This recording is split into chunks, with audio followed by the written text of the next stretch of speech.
土疫情继续伫传，已经连续2天，一天新增加17个本土个案，疫情安怎发展？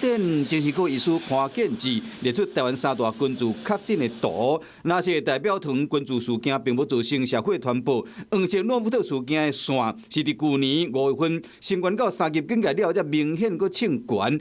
点过红色本土Omicron的线，确诊个案增加速度伤紧，烦恼讲过2礼拜就要过年啊，这个疫情恐惊控制袂掉。但这次看起来 Omicron 这样的方式好像压不太住，看起来的曲线是它是从指数往上升，那要升高警戒，这个曲线你才能让它比较平缓。潘建志表示讲，这有相关警戒的必要。即马有消息讲，政府内部已经咧讨论升级的2个时间点，第一是伫学测后，第二是农历年后元宵节才佫加严。不过指挥中心也未正心。如果我们过完年，大概也不需要升了，也就是说，可能最严重的时间大概已经过去了。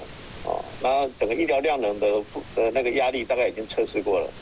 过年对疫情来讲是一个大考验。医师陈忠武伫面册写讲，短期内未升3级的警戒，都会出现大量的重症死亡。因为以 Omicron 的传播能力来讲，挡会调是运气，挡袂调才是正常。若是过来无升上3级的警戒，有可能嘛会宣布加强版的2级警戒。